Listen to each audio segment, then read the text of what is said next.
Hey, GrowWire listeners, thanks for tuning into this episode of the GrowWire podcast. I'm your host, Jason Maynard, and today we've got Dave Rosenberg, Managing Director, M-Ventures. That's the Merck Venture Capital Fund. Dave's also the former CEO and co-founder of MuleSoft. You know MuleSoft, the guys that sold their company for billions and billions of dollars. So great story. Dave talks about how he collaborated with Ross Mason in starting MuleSoft, how he came up with that idea, and I'll also dive into the importance of telling a good story and what you should do when you're trying to raise money. He's even going to give you some secrets about how to know if you're hiring the right head of sales. Lots of good how-to advice from a guy who's done it multiple times and is now a VC, my buddy Dave Rosenberg. You're going to like it. You're listening to the GrowWire podcast, a place where you'll learn the ins and outs of growing a business, running a business, or even taking your big idea, career, or personal development to the next level. It's all possible. Our host, Jason Maynard, the SVP of Marketing at Oracle NetSuite and the Editor-in-Chief of GrowWire.com, will take you on an exploration of growth through candid conversations with some of the most brilliant minds in entrepreneurship, entertainment, business development, and more. Whatever your goal, we know you'll walk away with the right tools to help fuel your own journey of growth. Hey, I also want to make sure that you guys are checking out our website, GrowWire.com. Lots of great articles there about growing your big ideas in your business. I am extra stoked. Note I'm using the word stoked because the article this week is about the founding of 686 Snowboarding. Mike West. Mike started his brand in SoCal in the mid-90s. He's a Big Bear guy. I like Mammoth and Big Bear. Both great mountains, a lot of fun for snowboarding. He took it global while maintaining his same signature style in every market.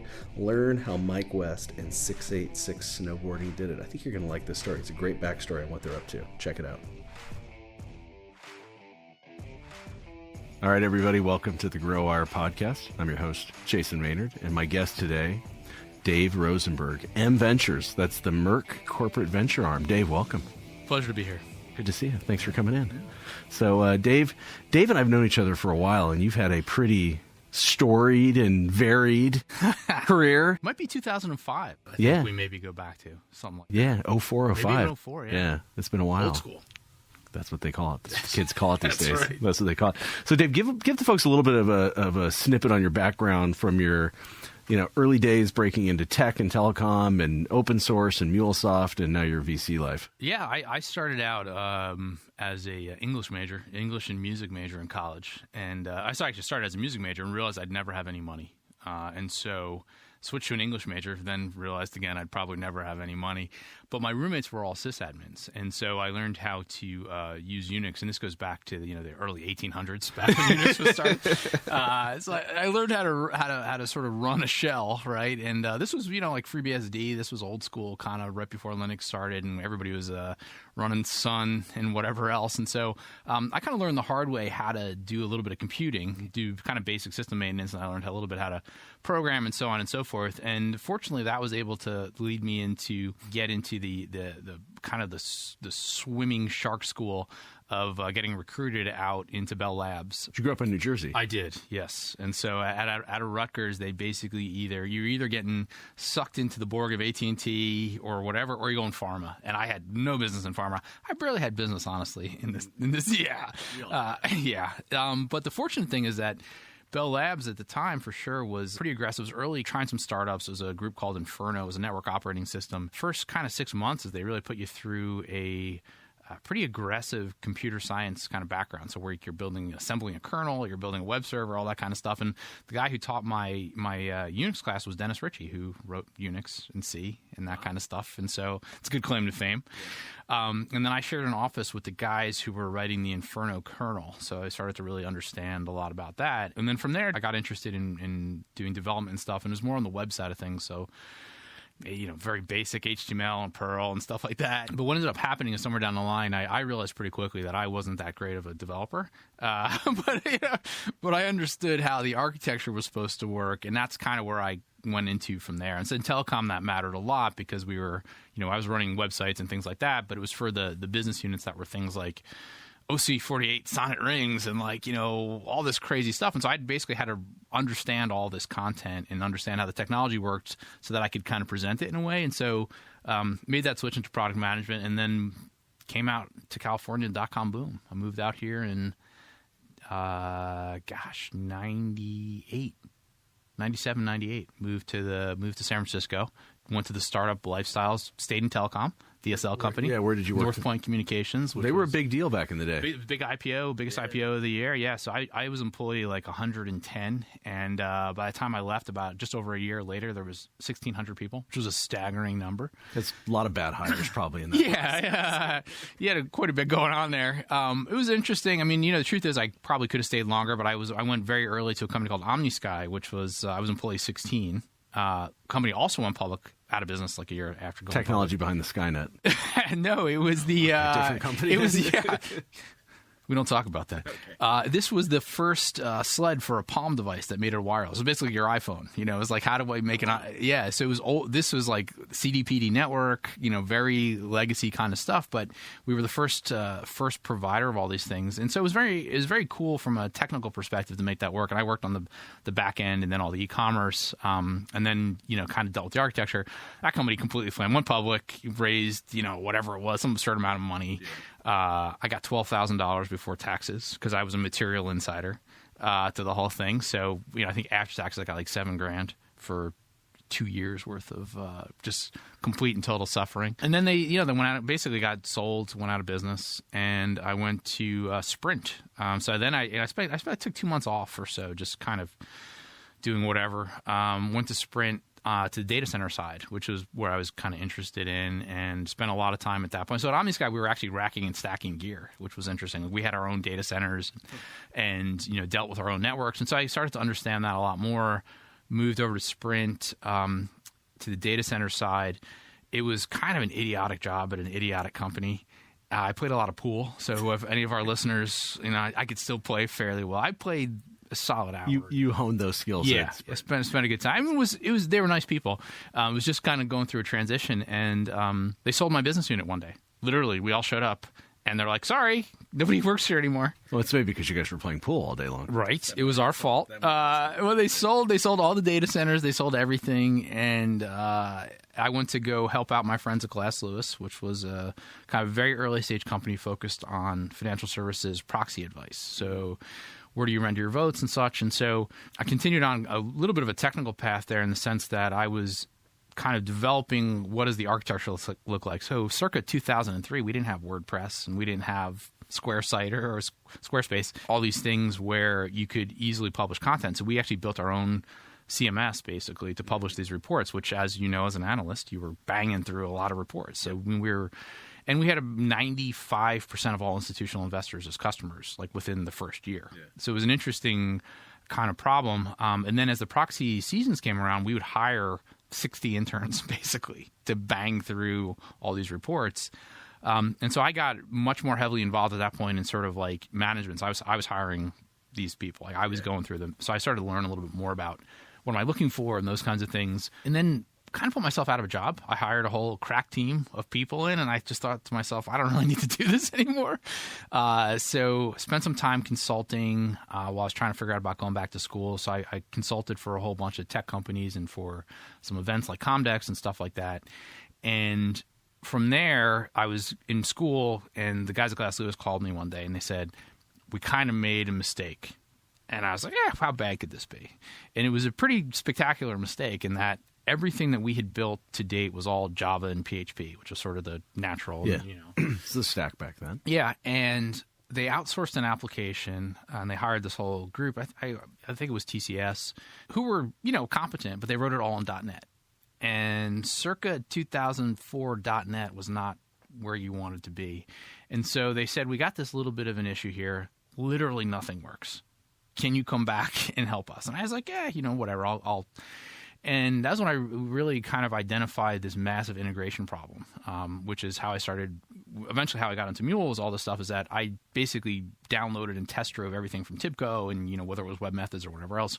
We tried them all. I tried all the different open source things. I was doing a lot of kind of consulting work at that point. I wrote a release 1.0 report, which is, you and I are old enough. Most people don't remember. That was a big deal at the time. So I wrote one all about open source, and it was, MySQL and SleepyCat and all these guys, and I interviewed everybody. I got really pretty deep into how you build community and such. And I realized, man, I got this massive problem. what do I do about this? And we were starting to use Mule to kind of deal with this issue of how do I get data from one place to another. And so the idea of service-oriented architecture still was pretty new. Yeah. But you had this business problem of trying to connect a very serious problem. Yeah, like where you simply could not get the data off of the .NET system into the Java system. It just couldn't do it. You know, we were dealing with things like, can we sync two SQL servers over the internet?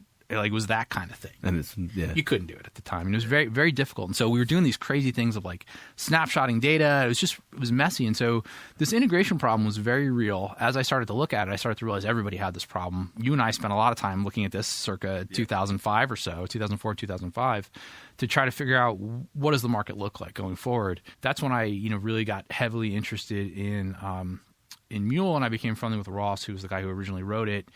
At the same time, Ross Mason. Yep. Right? I was a finalist for this thing called the Kauffman Fellowship, which is a venture. It's kind of an elitist venture thing, but used to be very 1% sounding. It's well beyond the 1%. Oh, 1% of the 1%. If it pays off, it's a 1% thing, but it's not the cash of the 1%. You do modestly well, or you're a master of the universe, something in between. Yeah. Yes, middling is how I like to consider myself. And so in that process, though, you get exposure to lots of investors, right? And so I got to sit with guys like NEA, Scott Sandell, and guys at Emergence, and all those other people. What ended up happening was I said, I'm really interested in venture. I've got this idea for a company. And literally all of them said, you should go start this company because that will make you a better investor. Also, it's a good idea. Yeah. And so I went to the NEA partner meeting a week later. Literally, I had 8 slides. I had no idea what I was doing. Then went to several other partner meetings. Important is, we raised money, and so this was the point: is that we raised money. We basically hired all the developers from the community, and that was like 2006. We're gonna take a quick break and come back and hear about how you launched MuleSoft. Everyone has a story to tell, and if you're a storyteller, you probably know Blue Mics for their iconic Yeti microphone, which has helped millions of people find and amplify their voice. If you're thinking about creating your own podcast, or maybe you're recording music, check out Blue's new YetiCaster. Wait a minute, David, you make your own music, right? I do. In fact, I own a Blue Yeti mic, and I've used it repeatedly. It's fantastic. You're not making this up, are you? I would not make this up. In fact, I recorded some live drums for a documentary about our good friend Anthony Mangieri of Una Pizza that was entered. It's in a film festival. You plug a thing in USB. You choose your setting of how, your omnidirectional and so on, which I didn't know what that meant either. I just defaulted to what they told me to do. And next thing you know, I recorded an entire drum set with one microphone, which is pretty dang hard to do. You did that all yourself? I did it all by myself. You're not a professional musician. How dare you? You're an aspiring musician. I am not a professional engineer, mixing engineer. Oh, okay. Yes, I have in the past been a... But yeah, the Blue Yeti solved all of my problems, and I'm not even making that up. I used it for a lot of stuff. And then I've even done live recordings where it's like a drummer and a guitar player and using the Blue Yeti as the only sound capturing source, and it's worked for that as well. That's amazing. So all the GrowWire listeners, the YetiCaster, it's the complete mic and boom arm system, ready to connect to your laptop. You connected it to your laptop? I did. You did? See, it works easy. Dave can even do it. It brings the ultimate broadcast studio to your home or office. Visit bluedesigns.com and use the code podcast at checkout for a special price. And Dave Rosenberg says it is his system of choice when he mixes his next death metal album. Blue Mics, check it out. All right, so you saw this business problem, couldn't connect applications. You were an aspiring venture capitalist entrepreneur. But I got to ask you, you hadn't really done a startup before. No, I'd been part of quite a few. Quite a few. Yeah. So you hadn't done one. What gave you the confidence that this was going to be a big idea? Just your own practical, you lived it and you assumed this was... I mean, I could sort of, there's the typical stuff you do in venture now, which is market, you do TAM, you do feasibility and so on and so forth. I mean, for me, the entire pitch literally was, I'm going to do open source TIBCO. Yeah. And I can prove to you that open source is growing, and I can prove to you that TIBCO is legacy and that it's a big market, right? And that was the whole thing. And that kind of got us over the hump for the first year plus, right? Where that became kind of less good was once we started running the business. Getting people to pay for open source was a pretty tough challenge, honestly, and it was it took a while for everybody to figure that one out. So JBoss had a big exit and whatever, but it wasn't on their revenue multiples that they were getting acquired. So we ran into kind of the same thing. And the other thing that I started to really see, which was a big challenge. So I went out on the road, brutally difficult. You have like a 1-year-old at home kind of thing. And I would go to New York and I would do like 8 meetings, literally. I'd do like every bank and then like a publishing company. Yeah. And they would all say, this thing works great. Therefore, we're not going to pay you. It's an interesting problem. And so you had to figure out, how do we get around that? Is it tooling or is it whatever else, which is pretty standard now in the open source world, where you figure out some sort of premium tier or value add something, tier exactly. or something like that. Yeah, exactly. And so we had the same thing. Now, the interesting sort of convergence that happened was at circa 2008. There was a big crash in the tech sector, and it was also the rise of the cloud. We were just kind of starting to see that this was really becoming a big thing, and it was still at that point, it was called on demand. It wasn't really cloud yet. But it was really becoming a big thing, and the funny story from the Mule perspective is that no one wanted to do it. What do you mean nobody wanted to do it? No one in the company and the board, no one supported the cloud cloud strategy. You may recall, for people at home, Jason Maynard, if I may call you that, actually helped me with slides to talk about Mule on Demand and talk about how the cloud was the future. And I tell you, one of the chilliest responses I ever got from a pitch. I never became a VC. No, it's like it didn't work for you either, apparently. But it was interesting because we were at a kind of an inflection point where a lot of companies were starting to see that, and you saw lots of pure play companies come after that. NetSuite, of course, really being one of them, saying pure play is okay. That was it's a tough kind of lesson to have the realization of. Now, that said, it actually kind of repeated itself. I started another company after Mule called Nodeable, which was doing real-time analytics, and we said, no, we're all cloud. And interestingly enough, when we were doing these analytics, we had this real issue of, like, with Hadoop, people had it behind the firewall. Yeah. And it's still still more behind the firewall than it is outside. And kind of the inverse kind of happened with that. Fortunately, it worked out in the sense that we had built some cool stuff, and when you talk about venture, we had a term sheet go sideways, and we had to walk away from it. And the upside was we told some of our friends, and I had 9 companies trying to acquire us in the span of a week. The outcome was acceptable in that regard. But it was an interesting thing that the reason why I think I started really getting interested in venture again is, for better or worse, I'm a little bit ahead of the curve, and it's not necessarily a positive thing, right? But I'm a little bit ahead of where the market is going, just because of the things I've seen or whatever else. And so that's where I found venture is interesting to me, because you pretty much have to take a bet that's a little bit off. Now, when I spent a bunch of time in China and Japan and places like that, China is like an 18-month cycle. Like, if you don't have that thing like out the door and already capitalized and like not worth $1 billion, in here in the U.S. we're like a 5 to 10 year a fund life cycle. In Japan, it was like it could take 20 years and it's okay. Yeah. Right? It's a very interesting experience from that, and in Europe is very different there as well. So it was interesting for me to kind of get that experience, and now I feel like I sort of know where, not so much that I can predict the future, but at least I can say where I think this is going with some degree of certainty, whether it's, I spend a lot of time on blockchain now and AI and machine learning and stuff like that. And from an investment standpoint, you can start to at least kind of connect some dots just because of the background that we have. So if you kind of go back and you look at really kind of the early days of when you started Mule with Ross, there wasn't a company. It was an open source project. Open source project with about 100 contributors, and then there was about a dozen core guys who were working on it. Yeah, and the business models back then were really in flux. I mean, Red Hat was around. They were public, but people weren't sure. It was charge per server install, which was basically what JBoss did. How did you guys think about the business model then? Because I think that's one of the things that a lot of folks struggle with sometimes. Yeah. Is when it doesn't even have to be a tech product or even an enterprise product. It's in the absence of an existing business model. How do you sort of figure out ways to capture that value that you could go pitch to a large bank or a publisher and get the money? I mean, I think in that case it was purely like, hey, we can help you when you have problems. Like, pay for support was what it was, right? That was it. And then as the product matured and you could sort of either carve off features or add in consoles or whatever else, you could say, you need to pay me for this addition, right? Use the core one free. That's not the same necessarily as what Cloudera did. Something similar with Hadoop. Data Stacks very purposely said, hey, we're going to just do this management layer. That's what you pay for. Yeah. And at some point what ends up happening, though, is that customers say to you, we actually need you to certify a distribution that we can use. And that's what happens with all these open source projects.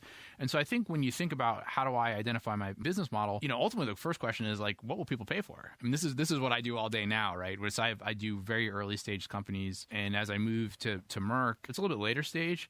But even so, it's like, are they going to pay me for pricing information? Are they going to pay me per transaction fees? Are they going to pay me? What will they? And I use the relative me, but it's how do I figure out what people will pay for? What's the right kind of pricing that will allow them to feel comfortable that they're paying me? And then honestly, how do I lock them in? Yeah. And that's it. I mean, this is the model that most SaaS companies have gotten good at. Salesforce being probably the best example of it. I mean, and personally, I feel like Salesforce is a weird cult, and I just have I think it's an awful product. It's a great company. The architecture is incredible. As a user, it's so awful. But what they figured out was how to get people addicted to that thing where it is the source of record. It's, it's attached to all their stuff, a system of record. And they really figured out how do you sell this thing, right? And that's so kudos to them. Like they deserve their place in the market for having figured that out. And it's it wasn't easy. We're going to take a quick break and talk about making that move to the venture world and how you become a global investor. If you don't know about Ring yet, their products are based on a simple principle. Use your existing home Wi-Fi network to create a ring of security around your home. By hooking up to your Wi-Fi, Ring has an app that alerts you whenever someone approaches your door or comes within range of your security camera. I use a Ring at my house to communicate with people coming to my door. Dave, you have a Ring, right? I do. I do the same thing. I also use it. I have a terrible concern about zombies, and that if they're walking up the stairs, at least I know not to open the door when they ring the doorbell. Yeah, that's a good thing. But I'm a proud Ring user. Do people steal packages off your porch? Because you're in San Francisco. I am, It is a chronic problem. And so I actually subscribe to the neighborhood alerts. And because it's all on video, it's actually much more valuable than like somebody saying, hey, some dude is doing this. You actually see what's happening, and you can be highly aware. It's a fantastic product. There you guys go. If you don't own a Ring, well, guess what? We got a special offer. Yeah, that's true. You now can get your hands on a Ring Video Doorbell 2. Go to ring.com, check it out. The Ring Video Doorbell 2 is one of their newest products. Great stuff. Please do it quick. Thanks, everybody at Ring. You moved into the venture world, and you've done, obviously straight venture and done your own startup. But you were most recently at GE Ventures and now M-Ventures, which is Merck. Yes. What's the difference between a corporate VC and, let's just say, a regular privately backed venture? Well, in the privately backed venture fund, you have a much bigger chance of making a lot of money. That's sort of the. So you're clearly in the wrong spot. Taking the wrong choices. I just realized this. The difference tends to be who the LPs are, the limited partners who give you money to invest, and typically within a corporate fund, you have some sort of whatever edict or strategy or whatever that has to match up with the corporate. Do you find that limiting, though? Are you passing up good deals for deals that hit some corp dev strategy thing that some suit wants you to hit? It's an interesting question. At GE, and since I'm new to Merck, the answer thus far is no. The interesting thing is, like, when you think about it, is like, well, what would you not do if you were GE Ventures? And it's pretty much like food and consumer. Maybe that's what got them into trouble. Very possible. That portfolio. I digress. Well, that's why there's no money. So, the limitations I don't think are that big of a deal. I think the issue is less about a limitation. It's more about when you find something that you think really makes sense. And many times you have to convince some business unit person who really only cares about making it to the next quarter that this matters and that they should support the deal. Because I'm at GE at a very early stage, so we were primarily almost incubation level stuff. That was less of a challenge, honestly. I don't think GE has so much of an issue around that as much as adverse selection, right? Where and even within the adverse selection, you might then say, I'm only going to take a very small piece of this pie because my allocation across all of this is too small to be meaningful. And that's a challenge from a returns perspective. And so when you get to the generalized venture, let's use Sequoia, right? Sequoia has enough money and they also have their LP confidence. They can do $50 million in whatever, right? Instagram or whatever. And it doesn't matter. And then they own the majority of it. And that's how they make these massive returns. And that's whatever that is. It's like a million X. So I don't know what that multiple. Are you most often incubating technology or finding companies that theoretically would have some strategy alignment? Oh, I'm typically in the incubation side. I have been. So previous to GE, I was at Intellectual Ventures on the Invention Development Fund, where I spun out 5 companies in about 2.5 years. 2 have been acquired, 1 went completely out of business, and 3 are still going. So I tend to be that. At GE, very similar, very early stage. So like no customers, typically an idea that we either figured out or we worked with somebody to figure out, and then our team would do the diligence and then even go to the point of like finding EIRs, entrepreneurs to kind of take the companies over. Merck's a little bit later stage, but doesn't necessarily have to be that way.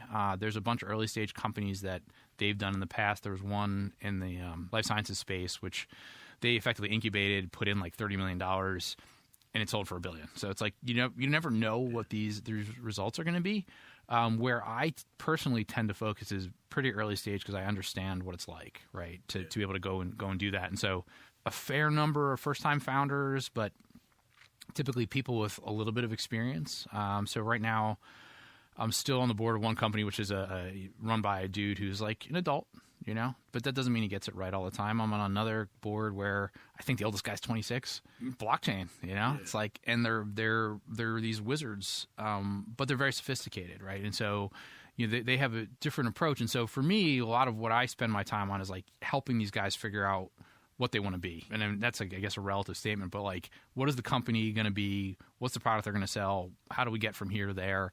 And then, trying to make sure that they don't step in the obvious fits of despair that we all do. Well, for our audience who are probably on the side of, maybe there's an opportunity to partner or work with a corporate venture arm, what are some of since you've seen it from, you've been the entrepreneur and obviously it's like, what are some of the things that they should look at when thinking about doing corporate venture? Corporate venture generally is very well-meaning, but the challenge that I see for companies that come in, and we had a lot of these, and we work with a lot of the incubators and accelerators, and especially in the Valley here, everybody thinks that they have this thing that works great for GE, let's say, right? And I'm sure that piece of the pie will help somewhere down the line. But when you're talking about a business unit that's like, $20 or $30 billion, and they're on the smaller side of things, it's really hard to get their attention. And so the thing that I think from the venture side of things, what we really look for is how do you sort of show that your product or your offering is either accretive to the revenue or whatever else, or takes a bunch of cost out. So it's like one of those two things.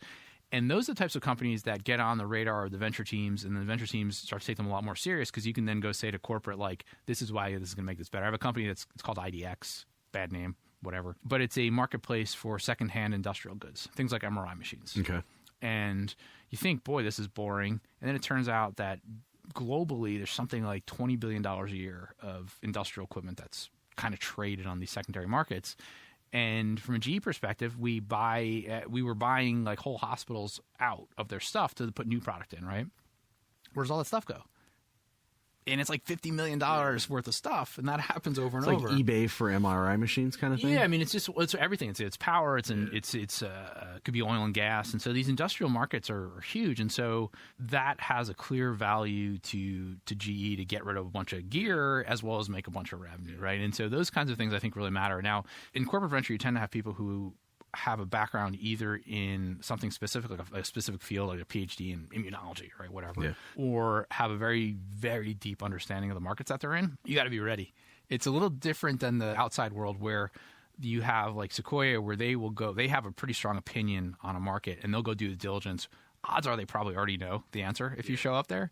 It's different with the corporate world. The thing I tell everybody is like your pitch matters. Like, the story that you tell, that when you come in, it matters a lot. I think people are never prepared for it. Most entrepreneurs are, I don't say bad storytellers, they haven't had the experience of telling a story enough times. I always joke about this because, I was an English major, and it's like, but you know what? I could tell you a story. I can get you from point A to point B about a company much faster. It's a very valuable skill to get your story together. I mean, I tell those people all the time, first-time entrepreneurs or whatever, who typically are, adults, right? These are not, it's the same things. Like, can you write me the story of why this product matters? It just has to be one page or whatever. It could be a paragraph, but like, tell me about this thing in a sequence that I understand, because I'm going to go tell the story not to 5 people, but it's 50 people. And then when you extrapolate that, it's going to be like, you then go to your LPs who are super deep in things, or, I spent a lot of time with these sovereign wealth. And you go and you're like, all right, I'm going to go talk to Saudi Arabia about X. And it's just like, you better have a story. Yeah, your story has to be. So that's the thing that I feel like most entrepreneurs. By the way, there was an interesting study. I think it was a Stanford professor. It was like stories are remembered 22 times more than facts, or something like that, which is a frightening idea. But you know, that's but you know, sort of makes sense. I mean, we go back to like the cavemen writing stories on walls. It's kind of same thing. It's an interesting point, though. I mean, so to me, that's always like a big thing. And you know, you and I came up through sort of analyst roles, right, where we had to do this work. And that's a different animal, I think, in a lot of cases. And so I've been working on, so I'm in this Kaufman Fellowship thing now, 10 years later. And for my thesis project, I've been contemplating, is there a correlation between storytellers and successful companies, right? And it may be on the venture side, maybe on the entrepreneurial side. And there is and there isn't, because you got guys like Mark Zuckerberg, who's, it's like I'm talking to a robot. Someone tells that story well, right? Someone told that story. It wasn't necessarily him, could have been whoever. Benioff, I can tell a story. Yeah, John Chambers. You know what I mean? Like, you could listen to that dude talk, and he would. They would go to Dreamforce. They would talk for 4 hours, right? And it's an interesting thing. And I feel like there's a people always get upset or whatever about liberal arts and not belonging in venture, not belonging in tech, and it's like, absolutely not. That is the complete wrong thing. Like, this storytelling ability, yes, you need to understand economics and technology and whatever else, but you see people go a lot farther when they have that ability to be likable and to be able to tell a story that matters. It's interesting that the storytelling, because I think, from what I see, I mean, even if you're just doing regular venture capital or wherever you're, if you're just bootstrapping your business, you still have to be able to tell a story. But I didn't realize that the corporate VC landscape, I think it matters a lot. It's a higher level, bar that you have to hit because of the audience. It's a different audience, yeah. I mean, so when I was out raising money, and so for our viewers at home, I know we're on a podcast. That was a joke. Jason and I go back a long ways, and he used to write a lot. And you used to crank out pages, analyst reports, right? And you had to, because that was what was going to get you to give more money, right? Or whatever the case may be. You effectively got paid by the page. Right, you had to do it. And so it was an interesting thing for me when I started really writing a lot, which was maybe 2000. I started probably 2003 up to about 2007. I mean, I wrote 1,000 articles for CNET. I wrote for Business Week. I would bang it out. For me, it became, how do I understand things, right? And this was my process by which I could understand stuff, and then you use it to your advantage, right? And I think if you can write an article about it, you have to master it, right? And you at least have to have an understanding of it, right? And so I feel like people don't do that now, and they kind of stop doing it, and I feel like that skill kind of goes underappreciated for sure. And in the corporate world, like I said, you have people who have you're a slave to many masters, right? You have maybe your department head. You have maybe it's a lot to kind of deal with. You maybe have things like the CEO suddenly making an announcement that additive manufacturing is the new thing, and then you all have to learn about additive, right? No, but it makes sense because like these podcasts that I do, the benefit for me, hopefully the audience gets the benefit out of it. If not, we're just doing this for me. Even just for you. Yeah. But it's funny how much I learn even from people I've known for 10, 12 years. Yeah. And here, just little tidbits that you pick up by doing the work, doing the diligence, and asking them questions, and hopefully the audience gets it. But I definitely get a benefit out of it. You go deeper than what you normally expect. It's an interesting animal, and even as an aside, so our friend Anthony of pizza fame, at one point, Anthony Mangieri, unapizza.com in New York City. Probably one of the top 5 pizza places. Top 5 pizza places in the world. Certainly in the U.S. Probably he'll tell you his pizza is now better than Italy, and it bums him out. I ate there actually in this summer. It's delicious. And Anthony moved from San Francisco to New York, which is a major blow to the San Francisco restaurant scene. Very true. But when I'm in New York, best pizza. You got to check out Lower East Side. It was interesting because he and I are about the same age. We kind of grew up together in New Jersey, and he always was able to kind of tell the story of what he was doing, but he was almost bashful about it. And it made a little bit of air of mystery to the whole thing. But when the New York thing came about and was like, New York's a different animal. You got to have PR people and all this other kind of stuff. Yeah. He really kind of, as a small business, understood that story really mattered. And he got really good at being able to here's how I did this. Here's why it matters. Here's why I'm not a jerk. But this is just how I did it. And, it really went a long way. It made him different. It did. And it made him likable because he was always sort of He's a pretty likable guy, isn't he? He's totally likable, but he's always a gruff dude. New York was a tough scene. When he was in New York in the old days, it was people would come in and basically fight with the waiters. It was it was no joke. And even in San Francisco, the stress level was very high. This is kind of a different animal. And so he often, I think, kind of inadvertently came across as sort of difficult, if you will. So for you couldn't have hot flakes, you couldn't change the pizzas, and some of it was like turned out to be very practical. It's like I can't. The oven's going to screw up. This thing's going to blow up if I try to do this, right? And some of it was just him being difficult, right? But the storytelling. But he had a vision for how his pizza was supposed to taste. That's right. If you were going to ruin it, and he always was very consistent about that, which I also, from a branding perspective, I'm always all about. If you don't tell me the same message 3 times the same way, then I already think you don't know what you're doing. Yeah. Right. And I'll probably forget about you too. I've already forgotten. It's like it's over. Yeah. So it's an interesting thing. So I think it's underappreciated. I think for people at home, it's like if you're really thinking about, I want to go out and do something, I want to make an impact, and I want to get attention, that's a big deal. And you got to practice. Write the friggin' paragraph. You know what I mean? Call your friends and say, does this make sense? That's the thing that we ask all the time. Sort of like I was in a lot of bands. We joke about it, but it's always like, do we suck? Is no one telling us that we suck? And it was like, I was my entire music career. I was like, maybe we're terrible, and no one is telling us. And I feel like that's the same thing with these companies. Like, I feel like, does this idea suck? Like, we ask this all the time in the venture world, especially in the early stage. Like, are we actually idiots? It's like there's a nobody 50-50. Nobody wants to rain on an entrepreneur's parade, right? I mean, it's a good thing that we're helping entrepreneurs, celebrating entrepreneurialism. But and the crazy thing is, there's data that shows that there's less entrepreneurialism today. Yes. Despite all the venture capital money, right? And there's a lot of reasons we can talk about later. But it's funny. You need that harsh feedback. Well, you need a reality where he doesn't, it's harsh or not, but you need somebody to say like, it's and whatever. Hopefully you're on the positive side of it and you can help people. But to your point about the entrepreneurship, this is an interesting, very interesting thing I think from the venture point of view is that if you go back 10 years, whatever, people spun out of companies all the time. Now Google, Facebook, Salesforce, Apple, Amazon, no one leaves. Why do you think? I think they overpay them. Number one, they're coddled like babies. Free food everywhere. Yeah, and that said, a lot of the work's challenging and interesting, right?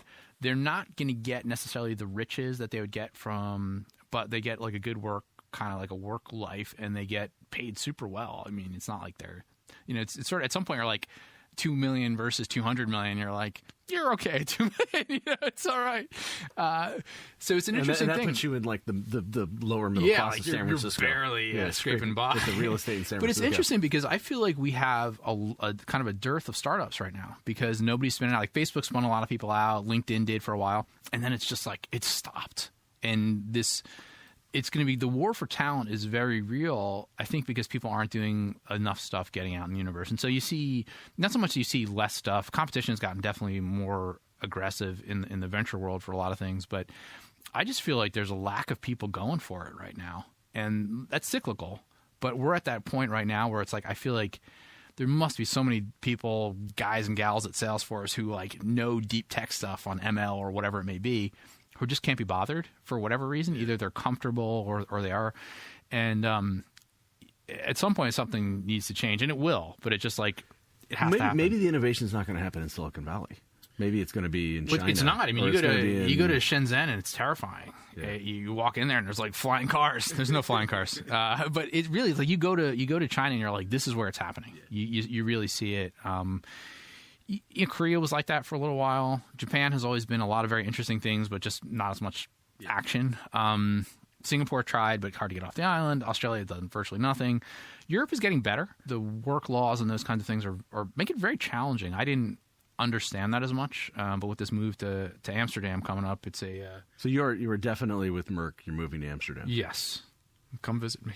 Yeah. Amsterdam's a great city, man. It's a cool city. It's a great place. It's an interesting thing because the companies that Merck invests in are sometimes in Europe. A lot of them are in the U.S. Okay. They're all over the place. There's a couple there's one or two in Paris and other places. And is corporate venture over there the same as it is in North America? Venture over there is very different in that most of the investors they're either bankers or PhDs in some specific field. Very few operators. No, not a lot of operators. Like, and those who did operate typically had like kind of like one or two kind of jobs for a summer kind of thing, which is an interesting experience for me coming in because basically I look at it as like my scenario on every investment is like something's going to go wrong. I have to run this company, So that's the therefore, like, it actually informs my decision. Like, do I want to invest in it? Like, do I want to run this company if it goes wrong? That's a good litmus test for a lot of things. Yeah, though, right? exactly. You know, you break it, you buy it. You Totally. know what I mean? Yes, Like, I don't know if I want to exactly. do this. Yeah, like, this is a bad idea. And so it's interesting for me because the decisions are the rationale behind an investment is very different. Like, it's like I can see financial return, or like I totally see the market opportunity. You know, everybody talks about team. I don't think people fully understand how much that matters. Why do you say that? Well, everybody, it's a lot of lip service. You know, and you look at all the venture websites. We care first about team and entrepreneurs, and it's like, yeah, who doesn't? Like, who wants a bunch of chumps? Like, nobody wants these suckers to show up. You know, you wouldn't want them on your basketball team. You don't want them in your company, right? Yeah. The other interesting, We don't have it, or anybody saying like, you know, we've got a no asshole policy. We actually have an asshole policy. Yes. We're actively recruiting. Right. Yeah, give us the worst We want your possible. worst people. That's actually a strategy in a lot of sports teams, though. You know Yeah, what I mean? Like, yeah. you can find the guys who like. What's the get in trouble. DMV? It's like the woman who was sleeping at the DMV for 4 years. Like, did you hear that? Yeah. She hadn't been missing a lot of work. You know? Yeah, she was doing She was all there. right. She was Yeah, there. She was at like 50%. It's totally fine. Yeah, it's 50% of her though is better than 100% of most, is what I heard. you know what? This is again totally rationalize it. It's totally fine. Yeah, you know, there's a lot of the stuff about like A players hire A players and B players hire C players, and it turns out to be true, which is what's disturbing about it. And what what you have to do as an investor is like figure out like, is the guy that you think an A player actually an A player? And as soon as he hires that first dud, what's the indicator on that? Is it that they don't know how to hire properly, or they kind of suck? And you got to get That's an interesting. So say that again. challenge. So if you have a good A player, Well, you think is an A player. you Let's think is assume an is A an A player, player. yeah. Maybe a first time CEO, Yeah. whatever. so They start hiring. and the hiring is so. So the question is, are they that good? Is Yeah. it really a B player looks like an A player, or do they just lack the skill to hire and build a great team? And generally, it's a lack of skill. I mean, that's what we see a lot of that. And usually that's the issue. I mean, I had the same problem personally, right? I could tell you for sure there was people that I thought like were good enough, and I started to realize. And Why did you? When you look back, how do you like diagnose like what did you get wrong in that calculus of like hiring somebody who whatever, they were nice people, all that, but they weren't what you're looking for? Well, I mean, I think a lot of it comes down to is when you have venture backing, you start to get real pressure from your board to hire. You have all this money. So you're hiring fast. You're hiring fast, and you're just trying to fill this slot. You don't know the person as well. I mean, you don't know their background, you don't know their work habits. The other thing I would tell you is, for everyone at home. Well, we made that joke, by the way, about North Point, right? You went from 100 to 1,600. Yeah, it's terrifying numbers. I mean, there was like 20 recruiters. Yeah, but just the simple math on that is you're going to make some bad hires Yeah. that quickly. Absolutely, it's people are sleeping statistically impossible. Yeah, interesting. Yeah. Yeah, so it's a real challenge to hire people in general. It's a real challenge to make sure that they're doing well and they're doing what they're supposed to do. But I mean, the thing for me that I tell everybody is that your number one challenge is the day you hire a salesperson. Why is that? First salesperson is going to be negotiating with you more than they're out there selling product. Why is that? It's just the nature of the beast. Early stage things like this. It's just like, What are they negotiating? I'm not making enough money. My commission isn't high enough. I don't want to do this. I want to hire 4 more people. I want to be field sales. I don't want to be, it's like it becomes fully a Silicon Valley episode. That was my experience, and it happened repeatedly.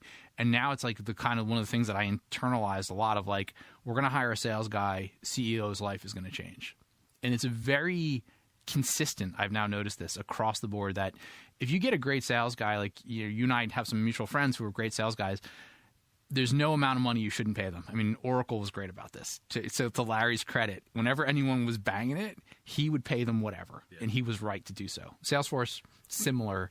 It's not the high price of stardom; it's the high price of mediocrity, right? That's what screws you. You got it. Yeah. And sales is the point where that is, and the mediocre guys, they're negotiating with you all the time, and is nonstop. So that's the sign. That's the tell, if you will. I gladly put that piece out there and see if someone could defeat it. But I've seen it now, like literally I can point to like 10 to 12 times where I've seen that happen. Interesting. Yeah. So, that said, what do I know? I sit in my basement and record doom metal by myself. On your Blue mic. I do use the Blue Yeti. You do, yeah. I do, yeah. And when my Ring doorbell interferes in the Wi-Fi and my... when the zombies come up to the door, you know that's happening. Yeah, I mean, I'm less worried thanks to Ring. Yeah. Well, and you could also, if the zombies did enter, you were on the Blue mic, you could now have... I could have it recorded in crystal clear audio. Well, if you're doing doom/death metal. It would be right. I could have them sit in. Yeah. Just a little bit of a fit your little vibe. guest vocal track. I'll try that next What's time. the metal scene like in Amsterdam? Do you have any early read on that? They love the electronic dance music in Amsterdam, which, you know... The kids call it the EDM? The EDM. They do like that.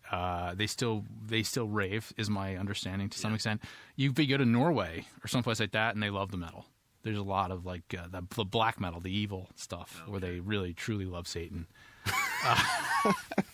We're going a lot of different places on this one. Yeah, you get up to the black metal scene there, but you know it's a decent music scene. Oddly enough, one of the guys at Merck, who's a PhD in chemistry or something or other, a bass player in like the biggest pop band in the Netherlands. He was like in the Coldplay of Europe. What was it? Coldplay from Europe? You know, it's an interesting point. I thought they were. I guess I mean like the I know they live in the Brentwood greater now. Netherlands district. You know but now and then it's interesting. Do you want to be the Coldplay of Europe? I don't. I mean, I would like the money. Yeah, okay. You know, I'd like to go. I would like to go play the Super Bowl. Why not? I'll play any instrument. It's fine. You wouldn't want to wear that T-shirt. I wouldn't wear those stupid shoes either. Yeah, no, I would feel silly. No. But interesting thing about it when you go to Europe as well is that the concentration here in the Valley is strong. When you go to Europe, it's like one dude's in Amsterdam, one guy's in like Geneva, guy's in Madrid, you know, a woman in Ireland or whatever. Different animals from that perspective, and so you know it's all relative at this point. You know, to me the easiest place to raise money is where there's the most people, right? So if I can go march up and down Sand Hill Road, which my final anecdote for you is, of course, you know, I think when people ask me this all about fundraising, you know, why is it hard? And like, yeah, it's hard as hell. Running a company is much more difficult. But there's the famously, I lost my mind on Sand Hill Road, and I had done probably 6 meetings in a day, and one went very badly. Okay. Where it's a true story. True story. Okay. Where I truly was like about an hour into this was for Nodeable, and I said I'll leave it at that. I won't tell you the rest of it. Someone was brought in for technical due diligence who didn't work there or whatever, and he was one of those. They had unlocked the asshole rule was allowed in for this guy. Okay. They let him in, and he just berated me, didn't like me, whatever it was. And I got to the point of where I literally was like, all I can do is jump across the table and hit him. Like, I have to do this. You channeled your this is it. I got nothing left. Your full Erlich Bachman. I got to see, like, can I get over there? Like, can I hit him? I didn't, for the record. Although I feel like I would have gone down in history. And instead, then I went out for lunch by myself, walking around, and there happened to be like a mobile pet thing going on at the time. And like I sat there and held a puppy for like 20 minutes. You know, and I was like, I could take this guy to my next meeting. This was literally my thought process. I'm like, well, I'm going to see, you know, these dudes next. I know them well. If I could bring a puppy, right? Should I leave him in the car? Did you adopt the puppy? Someone called me. I got distracted because I was late for the meeting, and I did not adopt the puppy. Fortunately, someone else did right then and there, minutes later. And I was like, was it like an emotional support puppy on Sand Hill Road to get? So when you go from venture meeting to venture meeting, I think it's a great idea. Like, that actually might be a business. Haircuts. You can't get a haircut on Sand Hill Road to save your life. I'm bald. It's not a problem. You can't get a shave either. Okay. Yeah, a haircut. You can't get a shave. You can't get a haircut. You can barely get coffee. And I think an emotional support puppy, like I would have paid the full amount just for those 20 minutes. You could probably just subscribe to it. It'd be like puppy as a service. Puppy as a service. It's like the new Paz. Well, I think we're going to do it. I think we found our next great idea.